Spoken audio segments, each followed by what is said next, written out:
Hello. नमस्कार दोस्तों, स्वागत है आप सभी का आपके YouTube channel UP global coaching में। मैं प्रेम प्रकाश सागर आज फिर से आपके सामने सीटेट जुलाई 2023 हिंदी का प्रैक्टिस सेट तीसरा लेकर आया हूं और आपको पहले से जानकारी है, फिर से बताना चाहूंगा कि सीटेट जुलाई 2023 की तैयारी हमारे यूट्यूब चैनल के माध्यम से सभी विषयों के प्रैक्टिस सेट और कंप्लीट क्लासेज के साथ बेहतर से बेहतर कराई जा रही है और आगे भी कराते रहेंगे। इससे पहले हमारे हिंदी की 2 प्रैक्टिस सेट और गणित के प्रैक्टिस सेट आ चुके हैं। आपने अगर वीडियो नहीं देखी, क्लासेज नहीं देखी हैं तो एक बार उन्हें देखें। सभी जो गत वर्ष परीक्षा में पूछे गए प्रश्न हैं उनको हमने रखा है और जिनके पूछे जाने की संभावना है ऐसे प्रश्नों को हम रख रहे हैं और उनका समाधान, सॉल्यूशन अच्छे से अच्छे तरीके से सरल विधि से आपके सामने प्रस्तुत कर रहे हैं।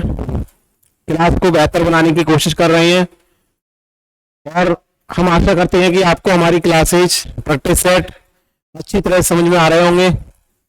इसके अतिरिक्त अगर आपको कहीं पर भी कोई भी समस्या होती है, आप कैसे क्वेश्चन चाहते हैं या किसी टॉपिक से संबंधित कोई क्लास चाहते हैं तो अपने कमेंट्स बॉक्स में जरूर टाइप करें और कोई समस्या हो तो उसे टेक्स्ट बार पर आ रहे हमारे व्हाट्सएप नंबर पर व्हाट्सएप, SMS या कॉल करके हमें बता सकते हैं। हम और हमारी पूरी टीम आपके लिए बेहतर से बेहतर समस्या का समाधान करने की कोशिश करेंगे और कर रहे हैं। तो आज हमारी जो क्लास होने वाली है सीटेट जुलाई 2023 central teacher eligibility test Hindi subject पूरी शिक्षण के साथ प्रैक्टिस सेट हमारा तीसरा महत्वपूर्ण 30 प्रश्नों के साथ हमारी क्लास स्टार्ट होगी और अंत तक आप हमारे साथ बने रहिए। वीडियो को पूरा जरूर देखें क्योंकि क्लास का आनंद तभी आता है जब आप क्लास पूरी कंप्लीट शुरू से लास्ट तक देखते हैं और देखनी भी चाहिए, तभी आपको समझ में आएगा। क्योंकि प्रश्न हमें जो सही उत्तर है वो तो बताएगा ही, लेकिन उसके साथ जो विकल्प बचते हैं, जो और ऑप्शन दिए होते हैं, उनके बारे में हम बताने की कोशिश करते हैं जिससे एक क्लास के रूप में हमें क्लास मिल जाती है। चलिए क्लास को स्टार्ट करते हैं, चलते हैं क्वेश्चन की ओर। बस कहना आपसे यही है कि आप वीडियो को पूरा देखें और अंत तक क्लास में बने रहिए। महत्वपूर्ण 30 प्रश्न हैं। वीडियो को आप लाइक, शेयर और चैनल पर अगर आप नए हैं तो इसे सब्सक्राइब जरूर कीजिए जिससे कि हमारी आने वाली वीडियो आप तक सबसे पहले पहुंच सके। और हमारे सब्जेक्ट और भी आने वाले हैं, आएंगे भी और आ रहे हैं।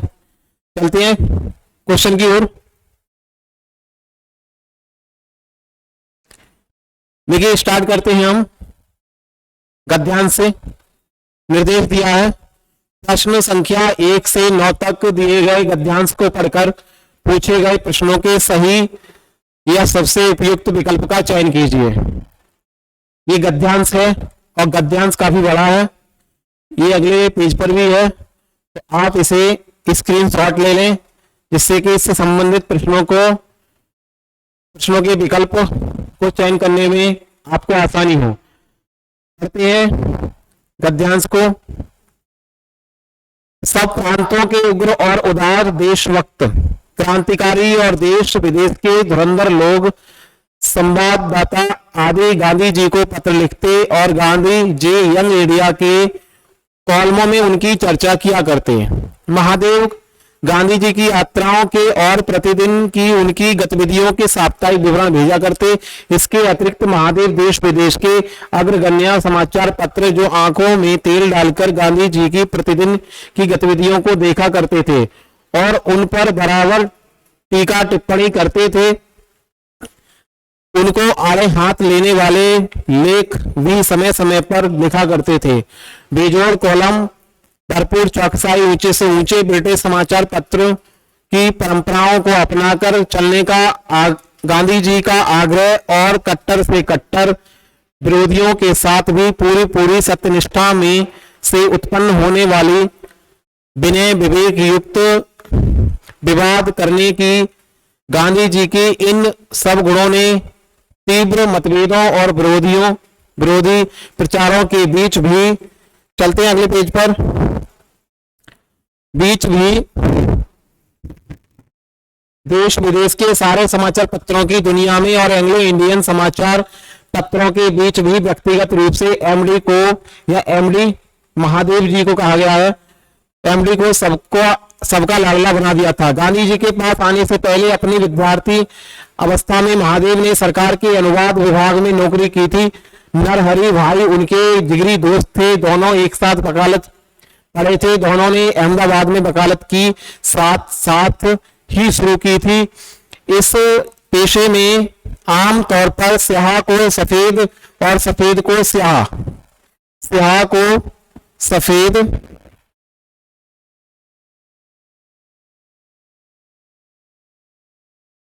स्याह को सफेद और सफेद को स्याह करना होता है। साहित्य व सरकार के साथ इनका कोई संबंध नहीं रहता, लेकिन इन दोनों ने उसी समय से टैगोर, शरतचंद्र आदि के साहित्य को लटना पलटना शुरू कर दिया था। टैगोर, शरतचंद्र के आदि के साहित्य को लटना पलटना शुरू कर दिया था। चित्रांगदा देवयानी की कथा पर टैगोर द्वारा रचित विदाई का अभिशाप शीर्षक नाटिका, शरत बाबू की कहानियां आदि अनुवाद उस समय की साहित्यिक गतिविधियों की देन है।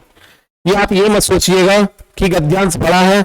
अब चूंकि परीक्षा ऑनलाइन हो रही है गत वर्ष से, तो इस तरह के गद्यांश आते हैं, वहां पर भी आपको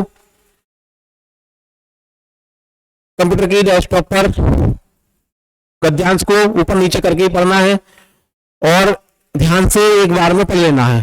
फिर इसके बाद जो क्वेश्चन पूछे गए हैं उन प्रश्नों से संबंधित विकल्पों को हमें जवाब देना है। तो आपने इसका स्क्रीनशॉट ले लिया होगा। चलते हैं आगे प्रश्न की ओर। ये प्रश्न एक दिया है, उदार का समानार्थक शब्द नहीं है। उदार का समान अर्थक मतलब समान अर्थ वाला जो समान अर्थ रखता है ऐसा शब्द नहीं है। सहृदय, उदात्त, महानता, श्रेष्ठ। बताइए इसमें सही जवाब कौन सा होगा। मैं समझता हूं इससे गद्यांश की ओर जाने की आवश्यकता नहीं है, ये व्याकरण से संबंधित प्रश्न है गद्यांश का ही। तो बताइए इसके सही जवाब क्या होगा। उदार का समानार्थक शब्द नहीं है। ऑप्शन आपके सामने है, आदरत, सहृदय मतलब सहृदय, उदात्त, महानता, श्रेष्ठ। प्रश्न एक का सही जवाब, इसका जो उदार का समानार्थक शब्द नहीं है वो होगा श्रेष्ठ। श्रेष्ठ इसका समानार्थक शब्द नहीं है, क्योंकि इसके श्रेष्ठ के जो समानार्थक शब्द होते हैं वो होते हैं आपके उत्कृष्ट, उत्कृष्ट,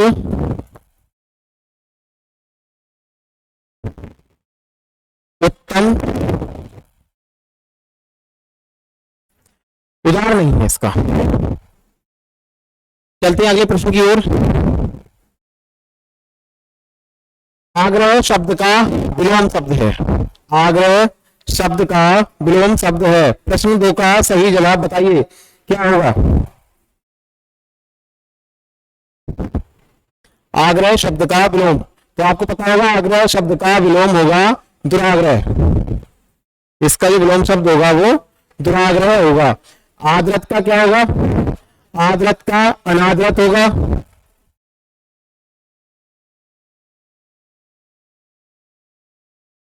और विश्वास का क्या होगा, विश्वास का अविश्वास।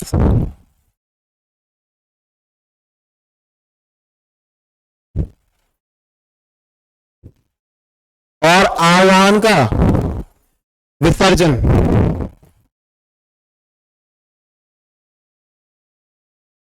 आह्वान का विलोम विसर्जन।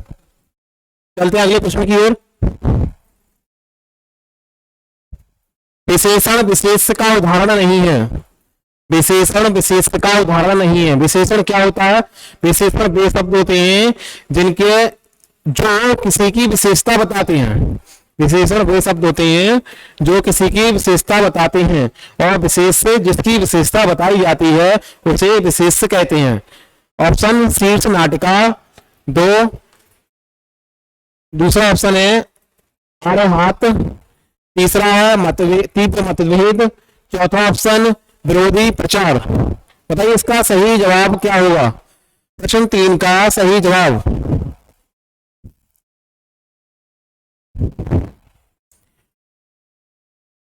विशेषण विशेष का उदाहरण नहीं है, तो इसका जो उदाहरण नहीं है वो आपका शीर्षक नाटिका। ये दोनों शब्द जो दे रखे हैं, ये दोनों ही शब्द कैसे हैं? विशेष से हैं। ये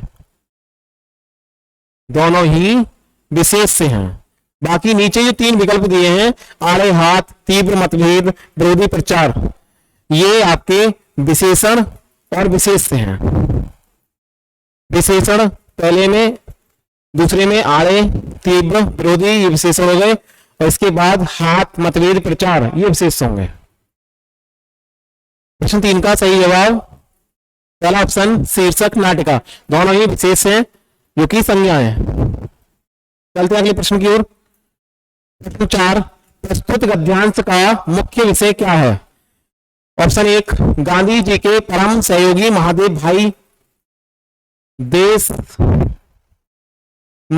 भाई देसाई, दूसरा है गांधी जी और विविध समाचार पत्र, तीसरा महादेव जी का साहित्य संसार, चौथा ऑप्शन गांधी जी का अनुपम साहित्य। बताइए इसमें सही ऑप्शन कौन सा होगा? आपने पूरा गद्यांश पढ़ा और गद्यांश में एमडी के बारे में कहा गया है, एमडी जो महादेव जी के बारे में कहा गया है। प्रश्न 4 का सही जवाब, तो महादेव जो है वो गांधी जी के परम सहयोगी महादेव भाई देसाई। प्रश्न 4 का सही जवाब विकल्प पहला, महादेव भाई देसाई। अगले प्रश्न की ओर। प्रश्न 5, गांधी जी किस परिक्रमा में क्रांतिकारियों और देशभक्तों द्वारा उन्हें लिखे गए पत्रों की चर्चा किया करते थे? देखिए पीछे की ओर चलते हैं, जो गद्यांश दे रखा है उसमें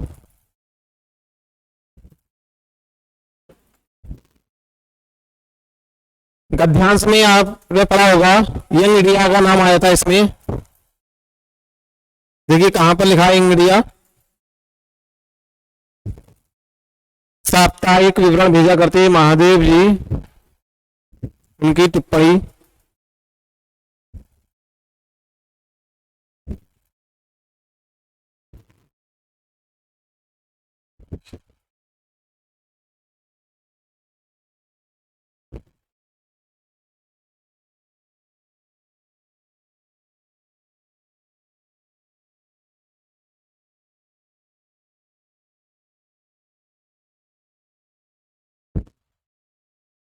पीछे है इसमें, सब प्रांतों में गुरु देशभक्त धुरंधर लोक संवाददाता लिखते गांधी जी को यंग इंडिया, ये दे रखा है। दूसरी लाइन में दिया है कि जो इसका अंकित करते थे गांधी जी, कौन से में करते थे? यंग इंडिया में। प्रश्न था हमारा 5, गांधी जी किस पत्रिका में क्रांतिकारियों देशभक्तों द्वारा उन्हें लिखे गए पत्रों की चर्चा किया करते थे? तो वो है आपका यंग इंडिया, विकल्प 3 सही जवाब। चलते अगले प्रश्न की ओर। प्रश्न 6, गांधी जी के पास आने से पहले महादेव जी कहां कार्यरत थे? गांधी जी के पास आने से पहले महादेव जी कहां कार्यरत थे? बताइए सही जवाब कौन सा होगा? एक सरकारी विद्यालय के प्राध्यापक के रूप में, सरकार के पुस्तकालय में, सरकारी कार्यालय में क्लर्क के रूप में, सरकार के अनुवाद विभाग में। आपने पीछे गद्यांश पढ़ा है, इसका सही जवाब होगा ऑप्शन 4, सरकार के अनुवाद विभाग में महादेव जी कार्यरत थे। प्रश्न 6 का सही जवाब। चलते हैं अगले प्रश्न की ओर। प्रश्न 7, गद्यांश के अनुसार किस पेशे में काले को सफेद और सफेद को काला करना होता है? काले को सफेद, काले का मतलब यहां स्याह, स्याह को सफेद, जिसे काला भी कहते हैं, ठीक है। तो गांधी जी और ये एमडी साहब जो थे, महादेव जी देसाई, ये दोनों वकालत करते थे। तो ये काले को सफेद और सफेद को काले करने का पेशा क्या है? वकील के।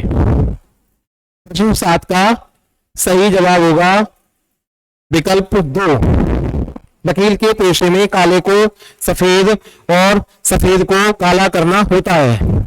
चलते अगले प्रश्न की ओर। प्रश्न 8, इन प्रसिद्ध साहित्यकारों के साहित्य में महादेव जी व उनके दोस्त की रुचि थी? रविंद्रनाथ टैगोर, शरत चंद्र चटर्जी। ऑप्शन 3 1 और 2 दोनों, मतलब ऊपर वाले दोनों विकल्प, और चौथा है महात्मा गांधी। देखिए गद्यांश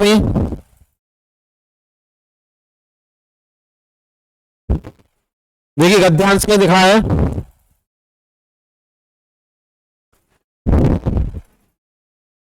स्याह को सफेद और सफेद को स्याह करना होता है, ये लिखा है यहाँ पर। लेकिन इन दोनों ने तो उसी समय से टैगोर और शरतचंद्र आदि के साहित्य को लटना पलटना शुरू कर दिया था। यहाँ पर 2 लोग आए हैं। हमारा ऑप्शन जो होगा इसमें तीसरा ऑप्शन सही होगा।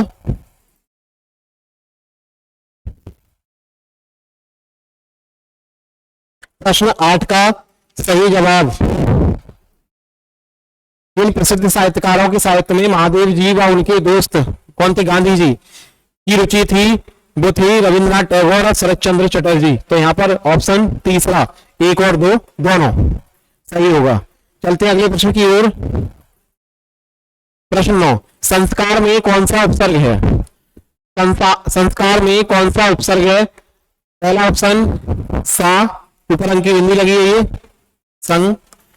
दूसरा सम, तीसरा सस, संस, और चौथा कार। इसमें सही विकल्प कौन सा होगा? व्याकरण का क्वेश्चन है ये। प्रश्न 9 का सही जवाब, देखिए संस्कार उपसर्ग क्या होते हैं पहले बता दिया है। वे शब्द जो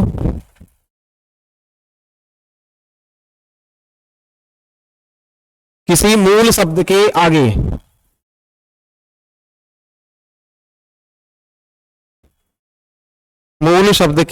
जोड़े जाते हैं।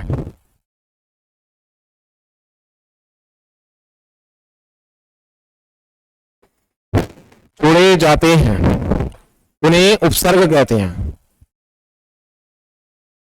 ये शब्द जो किसी मूल शब्द के आगे जोड़े जाते हैं उपसर्ग कहलाते हैं। तो संस्कार में क्या होगा? सम, धन, कार।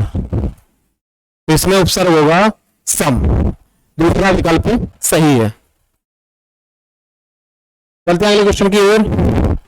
वीडियो को ज्यादा से ज्यादा लाइक कीजिए, शेयर कीजिए और अपनी समस्याओं को कमेंट्स बॉक्स में जरूर बताइए।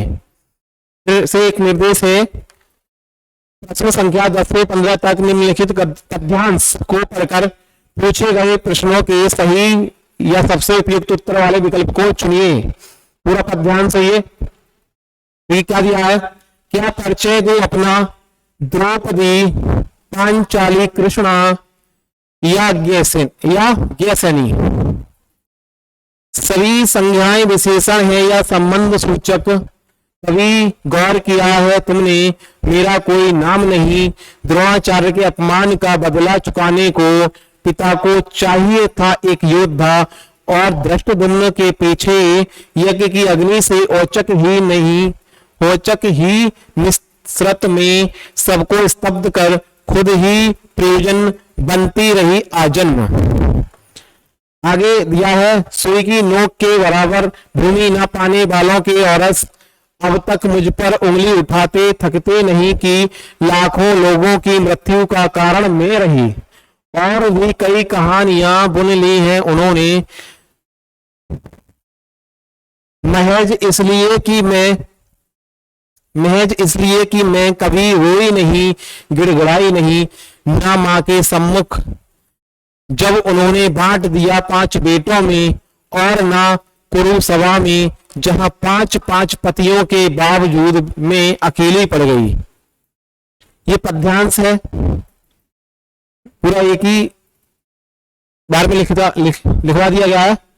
आप इसका स्क्रीनशॉट ले लें जिससे कि इसके क्वेश्चनों को पढ़कर उनके आंसर हम सही विकल्प के रूप में दे सकें। चलते हैं प्रश्न की ओर। पहला प्रश्न मतलब इससे संबंधित प्रश्न नंबर 10 निःसृत शब्द है, तत्सम है, तद्भव है, देशज है या विदेशज है। ये इसका प्रश्न 10 का सही जवाब क्या होगा? बराबर इसका आंसर कीजिए। प्रश्न 10 का सही जवाब क्या होगा? आपका जो निःसृत शब्द है कैसा शब्द है? तत्सम शब्द है। ये निःसृत एक तत्सम शब्द है जिसका अर्थ होता है विशेष रूप से, अर्थ विशेष रूप से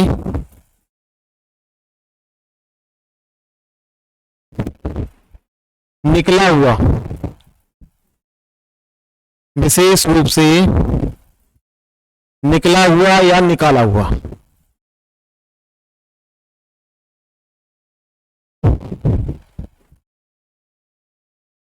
तत्सम कौन से शब्द होते हैं? वे शब्द, वे संस्कृत के शब्द,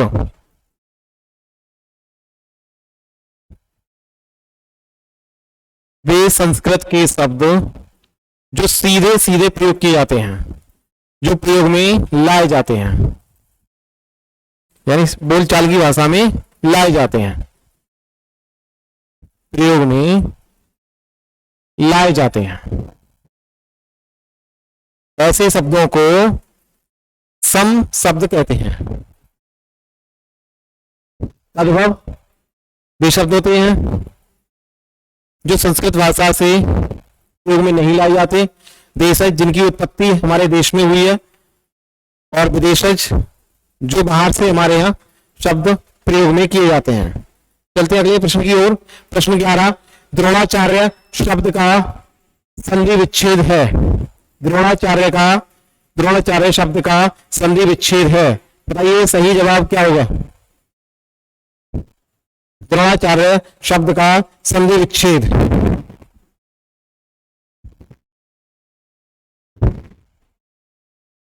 इसका सही जवाब होगा ऑप्शन तीसरा, विकल्प 3 द्रोण धन आचार्य। इसमें जो संधि होगी वो होगी आपकी दीर्घ संधि, दीर्घ संधि जो कि स्वर संधि के अंतर्गत है। द्रोणाचार्य शब्द का संधि विच्छेद द्रोण धन आचार्य, जिसमें दीर्घ संधि है। चलते हैं अगले प्रश्न की ओर। प्रश्न 12 यहां पांचाली से क्या आशय है? जो ऊपर पद्यांश दिया है उसमें पांचाली से आशय क्या है? क्या 5 पतियों की पत्नी या पांचाल देश की राजकुमारी, पांचाल जाति के लोग, 5 बेटों की मां। बताइए सही ऑप्शन क्या होगा? पांचाल देश की राजकुमारी, सही ऑप्शन पांचाल देश की राजकुमारी। पांचाल एक देश, पांचाल देश की राजकुमारी, क्योंकि जो किसका समानार्थी है, कि किसका पर्यायवाची है? द्रौपदी का, और द्रौपदी पांचाल नरेश की बेटी जिसे राजकुमारी कहते हैं, इसलिए इसका नाम पांचाली पड़ा। महाभारत की एक प्रसिद्ध नायिका है ये। चलते हैं अगले प्रश्न की ओर। प्रश्न 13 पिता को चाहिए था एक योद्धा, पिता को चाहिए था एक योद्धा, यहां किस योद्धा की बात हो रही है?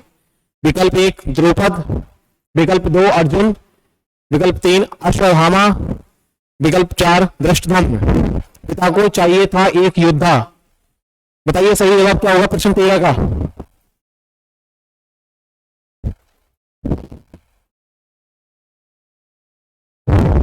इसका जो सही जवाब होगा धृष्टद्युम्न।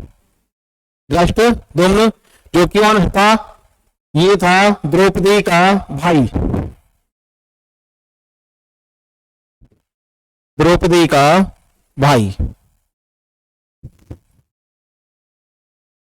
प्रश्न 13 का सही जवाब धृष्टद्युम्न। चलते हैं अगले प्रश्न की ओर। प्रश्न 14, यज्ञ की अग्नि से कौन उत्पन्न हुआ? यज्ञ की अग्नि से कौन उत्पन्न हुआ? देखते हैं पैराग्राफ में क्या दिया है।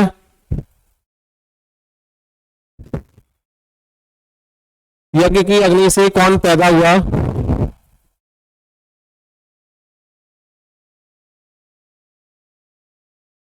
पिता को चाहिए था एक योद्धा और धृष्टद्युम्न के पीछे यज्ञ की अग्नि से औचक ही निसरत में सबको स्तब्ध कर खुद ही प्रयोजन बनती रही आजन्म। देखिए निसरत मतलब जिसे निकाला जाता है, निकलते हैं।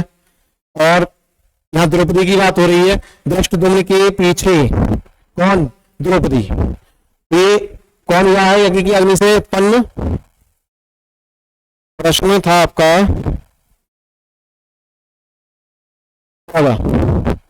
यज्ञ की अग्नि से कौन उत्पन्न हुआ? तो यहाँ पर ऑप्शन होगा आपका 4, धृष्टद्युम्न और द्रौपदी दोनों ही यज्ञ की अग्नि से उत्पन्न हुए। चलते हैं अगले प्रश्न की ओर। क्योंकि द्रौपदी के पिता ने धृष्टद्युम्न पुत्र की प्राप्ति के लिए यज्ञ किया था और उस यज्ञ में धृष्टद्युम्न और द्रौपदी दोनों ही यज्ञ की अग्नि से उत्पन्न हुए थे। चलते हैं अगले प्रश्न की ओर। प्रश्न 15, कुरु सभा में उपस्थित द्रौपदी के पतियों को कहा जाता है? कुरु सभा में उपस्थित द्रौपदी के पतियों को कहा जाता है पांचाल, कुरु, पांडव, आभीर। बताइए इसमें सही जवाब क्या होगा प्रश्न 15 का?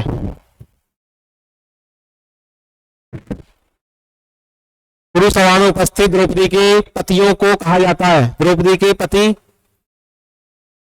5 और 5 को क्या कहते थे? पांडव। पांडव कहा जाता है, क्यों कहते हैं? क्योंकि ये पांडु के पुत्र थे, महाराज पांडु के पुत्र थे। पांडु धृतराष्ट्र के छोटे भाई थे, पहले महाराज बने थे। धृतराष्ट्र जन्म से अंधे थे, जिसके कारण पांडु को राजा बनाया गया। पांडु के 5 पुत्र हुए जिन्हें पांडव कहा गया। चलते हैं अगले प्रश्न की ओर। प्रश्न 16, सभी बच्चे उन गतिविधियों द्वारा अभिप्रेरित होते हैं। प्रश्न 1 मतलब विकल्प 1, जिनकी योजना वयस्क द्वारा बनाई जाती है। दूसरा, जिनकी योजना बच्चों द्वारा बनाई जाती है। तीसरा, जो बच्चों के लिए अर्थपूर्ण होती है। चौथा, जो अध्यापकों के लिए अर्थपूर्ण होती है। बताइए सही जवाब कौन सा होगा प्रश्न 16 के लिए? सही आंसर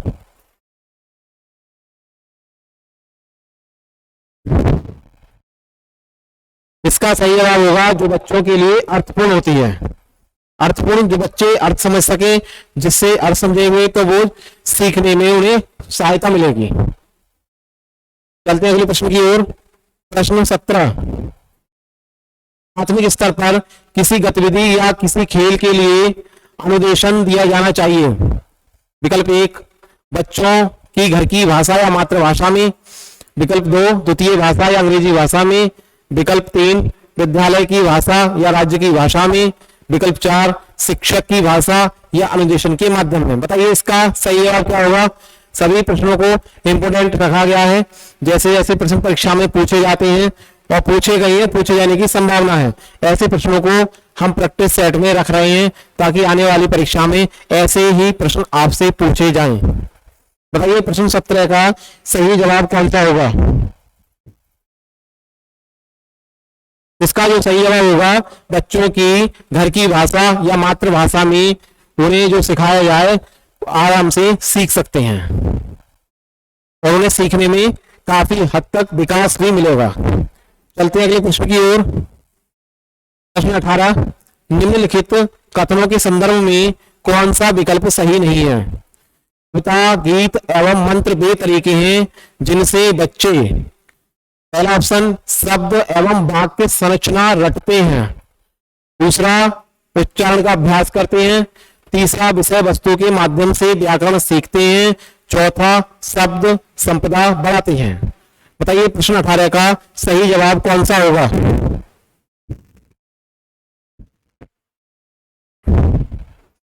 प्रश्न 18 का सही जवाब बताइए कौन सा होगा?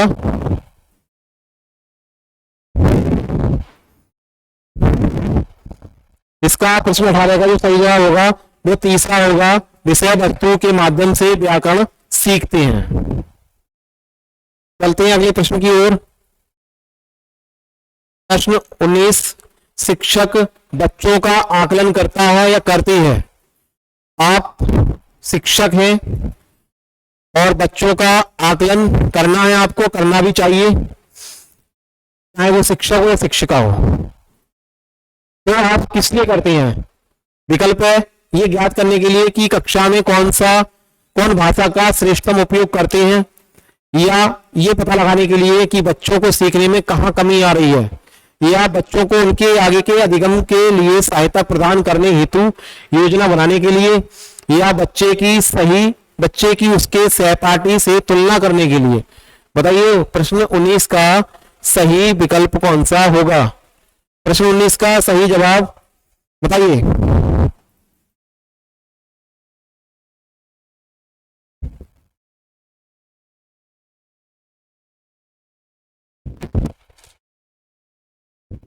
इसका जो सही जवाब होगा, बच्चों को उनके आगे के अधिगम के लिए सहायता प्रदान करने हेतु योजना बनाने के लिए। और आकलन होता क्या है? आकलन वह प्रक्रिया है जिसके द्वारा हमें ये ज्ञात होता है कि बच्चे ने कहां तक सीखा है। बच्चे ने कहां तक सीखा है, ये किससे पता चलेगा? आकलन के द्वारा।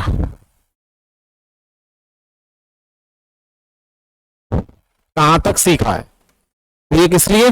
बच्चों को उनके आगे के अधिगम के लिए सहायता प्रदान करने हेतु योजना बनाने के लिए आकलन करता है। चलते हैं अगले प्रश्न की ओर।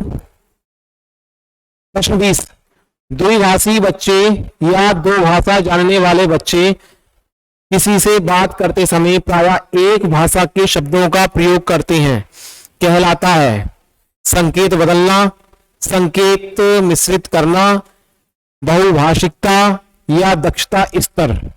बताइए इसका प्रश्न 20 का सही जवाब कौन सा होगा?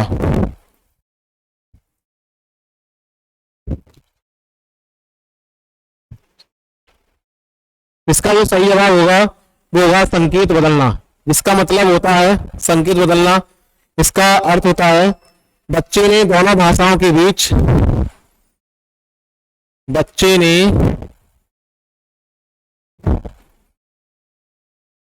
दोनों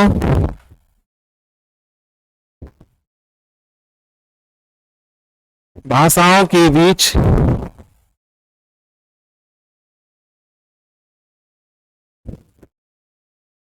संतुलन बना लिया है।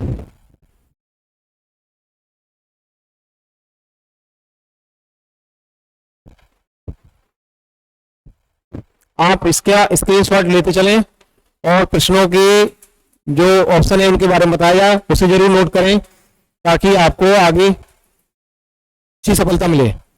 21, बच्चे अपने लिखने की शुरुआती यात्रा आड़ी तिरछी रेखाएं बनाकर करते हैं, ये चिन्ह कहलाते हैं। चित्रकारी, कीरम काटे, स्क्रिबलिंग, लिखना, स्वयं की वर्तनी।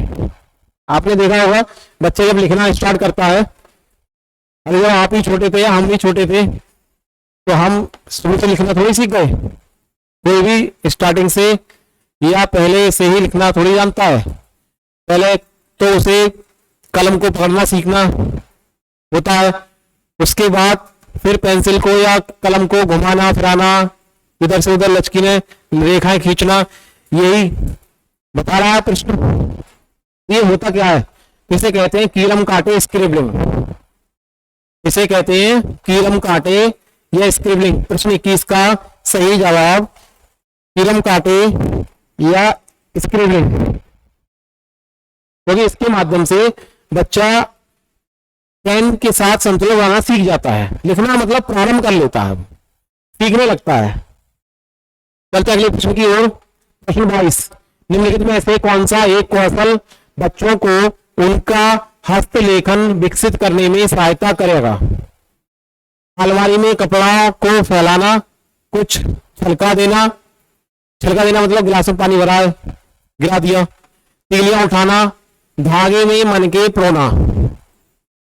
बताइए इसमें कौन सा कौशल सही है, या उनके हस्तलेखन विकसित करने में, हाथ से लिखने की जो लिखना सीख रहा है बच्चा, उसे आगे बढ़ाने में कौन सा कौशल उपयुक्त होगा?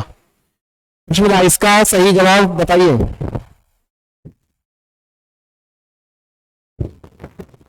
इसका जो सही जवाब होगा धागे में मन के प्रोना, क्योंकि इसके माध्यम से बच्चा हाथ व आंख, हाथ व आंखों के बीच, आंखों के बीच संतुलन बनाना सीख जाता है।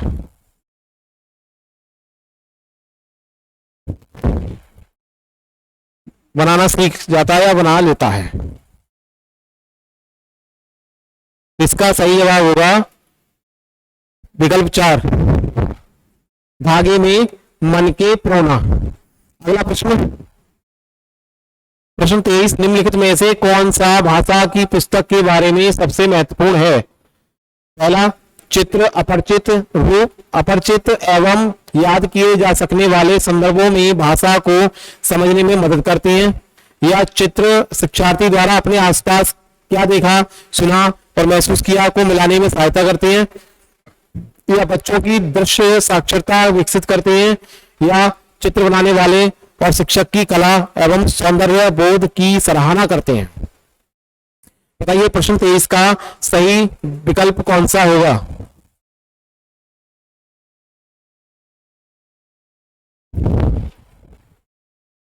इसका जो सही जवाब होगा चित्र अपरिचित एवं याद किए जा सकने वाले संदर्भों में भाषा को समझने में मदद करते हैं, क्योंकि इसके द्वारा एक चित्र के माध्यम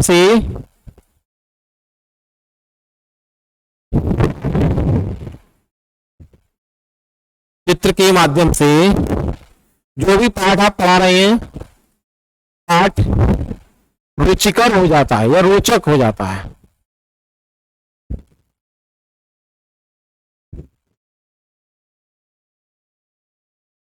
रुचिकर हो जाता है और बच्चे की कल्पना शक्ति भी बढ़ जाती है।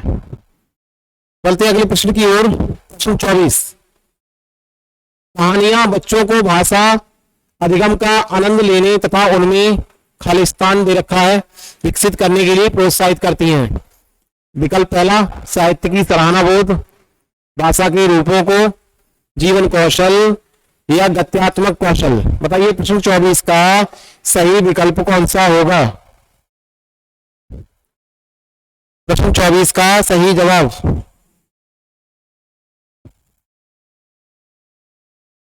इसका जो सही जवाब होगा साहित्य की सराहना बोध। आप बच्चे को कहानियां सुनाते हैं, इसका मुख्य उद्देश्य क्या होता है कि बच्चे की कल्पना शक्ति को बढ़ाना, बच्चे की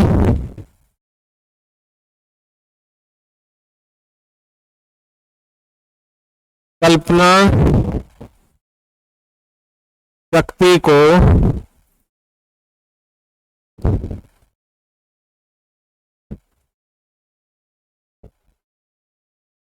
विकसित करना। चलते हैं अगले प्रश्न की ओर। प्रश्न 25, बच्चों में भाषा जैविक रूप से उपस्थित होती है तथा वह भाषा बच्चों में ठीक उसी तरह से विकसित होती है जैसे कि अन्य जैविक कार्य। ये कथन किसने कहा? B.F. Skinner, Noam Chomsky, Lev Vygotsky, Jean पियाजे। बहुत ही मुख्य प्रश्न है, इंपोर्टेंट प्रश्न है। बताइए इसका सही जवाब कौन सा होगा? प्रश्न 25 का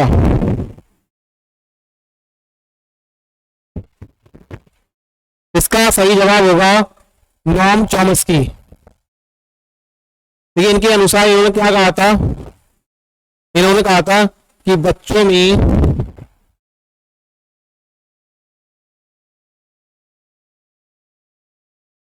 भाषा अर्जित करने की क्षमता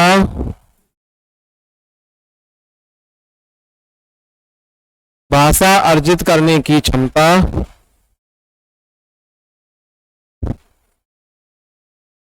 जन्मजात होती है।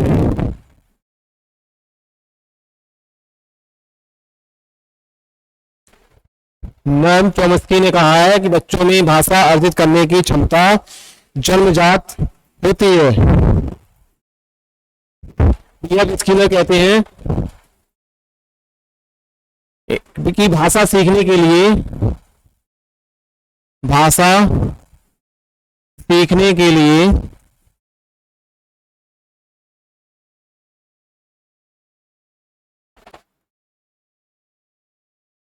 अनुकरण पर बल दिया जाता है। अनुकरण पर बल दिया जाता है, ये कहा है आपके बीएफ स्किनर ने। आगे लेब वाइटगोत्स्की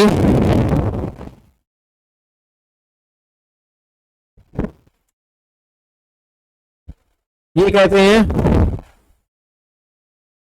कि जो बच्चा सीखता है और अपने वातावरण के साथ उसका समायोजन करता है, समायोजन करना सीखता है, यानी उन्होंने समायोजन पर बल दिया है।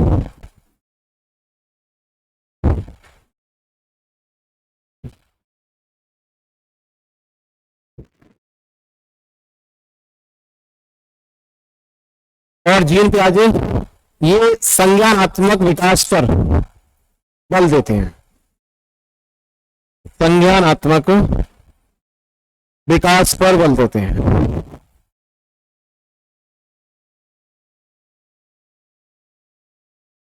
ये इनका हो गया, ये इनका हो गया। चलते हैं अगले प्रश्न की ओर। प्रश्न 26, प्रभावी रूप से व्याकरण पढ़ाने के बारे में निम्नलिखित में से कौन सा एक कथन सही नहीं है? वास्तविक संप्रेषण के रूप में प्रस्तुत करना, संदर्भों के अनुसार व्याकरण के प्रासंगिक नियम बताना, वास्तविक जीवन में संप्रेषण के समान अभ्यास करने के अवसर देना, नियमों को रटकर या तथा अभ्यास करके व्याकरण सीखना। बताइए प्रश्न 26 का सही जवाब कौन सा होगा? क्योंकि नहीं पूछा है, वास्तविक संप्रेषण के रूप में प्रस्तुत करना होगा, संदर्भों के अनुसार व्याकरण के प्रासंगिक नियम बताना यही होगा, वास्तविक जीवन में संप्रेषण के समान अभ्यास करने के अवसर देना। ये आपका क्वेश्चन का जो विकल्प है तथा कि नियमों को रटकर, यहां पर रटकर या रटाकर बच्चों को नहीं पढ़ाया जाता, रटकर तथा अभ्यास करके व्याकरण सीखना, ये हमारा विकल्प सही नहीं है जो कि पूछा है। चलते अगले प्रश्न की ओर। प्रश्न 27, निम्नलिखित में से किस पर साक्षरता अर्जित करने में कुशलता होनी चाहिए? ध्वनि विज्ञान संबंधी जागरूकता एवं प्रभाता, दृश्य शब्दावली एवं प्रतिमान पहचान, अर्थांकन करना एवं भाषा की समझ, शुद्धता एवं ध्वनि विज्ञान संबंधी समझ। बताइए प्रश्न 27 का सही विकल्प कौन सा होगा?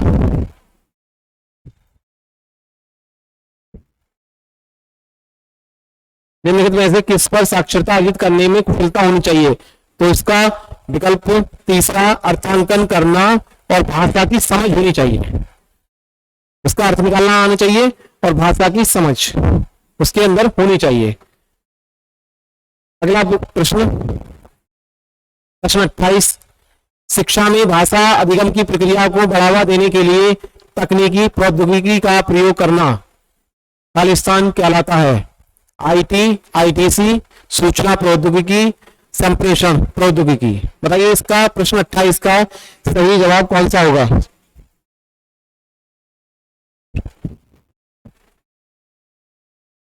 इसका जो सही जवाब होगा तो विकल्प दूसरा आईटीसी, विकल्प दूसरा आईटीसी। आईटीसी की क्या होता है, ये यही पूछा है इसमें।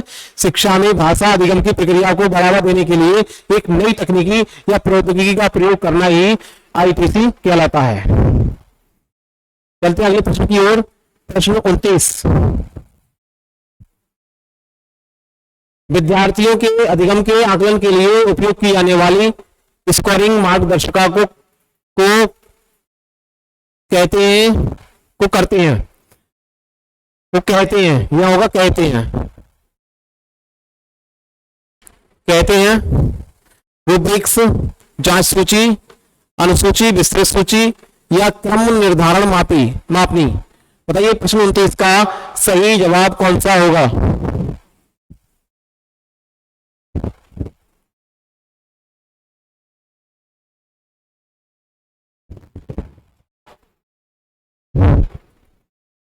इसका सही जवाब होगा विकल्प 1 रूब्रिक्स।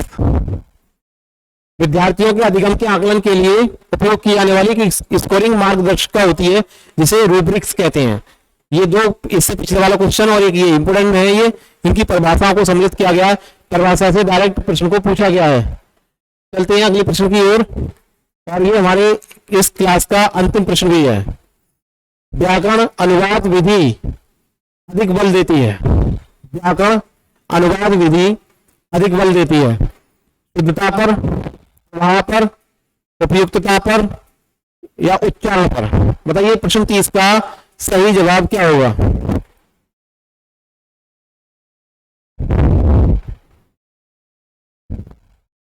इसका सही जवाब होगा शुद्धता पर, और इसमें लेखन पर या लेखन विधि पर अधिक बल दिया जाता है। लेखन विधि पर अधिक बल दिया जाता है।